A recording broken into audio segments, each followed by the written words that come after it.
Who knows? One? I know. One of my favorite parts of the Seder is the singing at the end. We do not simply finish the evening with dessert and the eating of the afikomen. We literally end with a flourish, a surge of energy and joy, singing Echad Miyodea, who knows one, Chad Gadya, and Lashana Haba'ah B'Yerushalayim, next year in Jerusalem. These are actually more recent additions to the Haggadah, but they are not to be missed. We bang on the table, we dance, we make funny animal noises, ending the festival meal with spirit and smiles. Why do we end such a sacred and serious evening recounting Egyptian slavery, the miraculous rescue, plagues and persecution, divine punishment and reward, with such light-hearted songs? Is it for the children at our Seder table, those joining us virtually over Zoom, or the children inside each and every one of us? Both Who Knows One and Chad Gadya were likely Jewish versions of common nursery rhymes and children's songs in Europe at the time.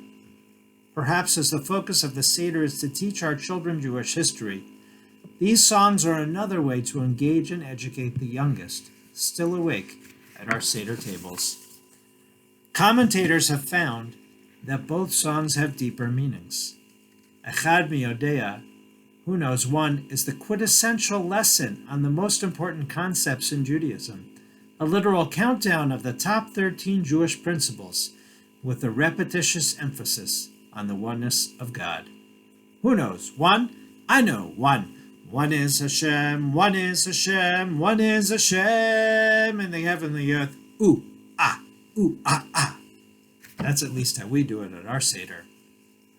Chad Gadya, Chad Gadya.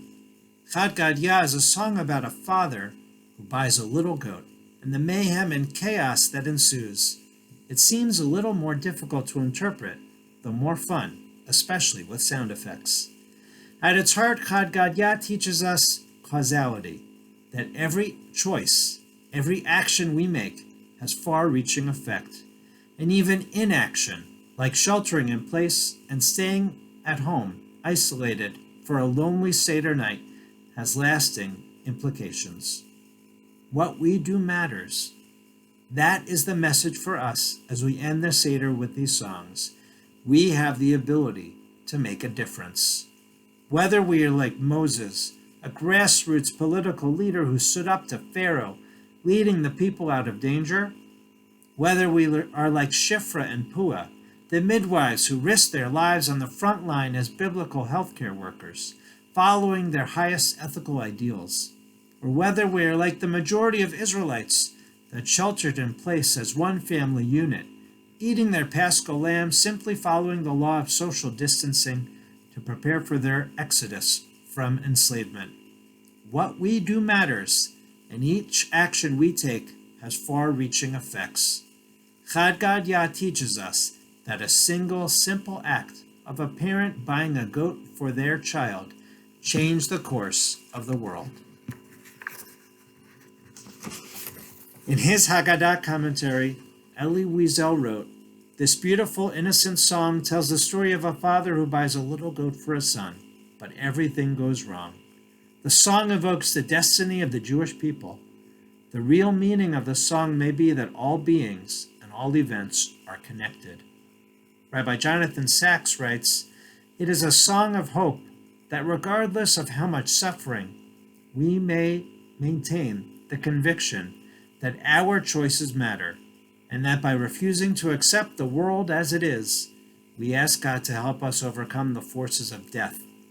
The Haggadah ends with the death of death, a fitting end to the story of a people dedicated to Moses' great command to choose life. And Jonathan Safran Foer's New American Haggadah teaches, "It may seem that persecution will last forever, but it will not, for one little goat is ultimately responsible for slaying the angel of death. The power of a single human being is awesome, in part because so few individual acts occur in a vacuum. If a mere goat can bring about the smiting of the angel of death, just imagine what you could do. So this Passover, remember that every choice we make has lasting implications. Every call that we make to reach out to someone isolated in our congregation, every appointment we cancel to stay home, every Passover invite we turn down in order to stay safe, we are doing our part to stop this deadly virus. One goat could stop the angel of death. Just imagine what each and every one of us can do. Chag Sameach.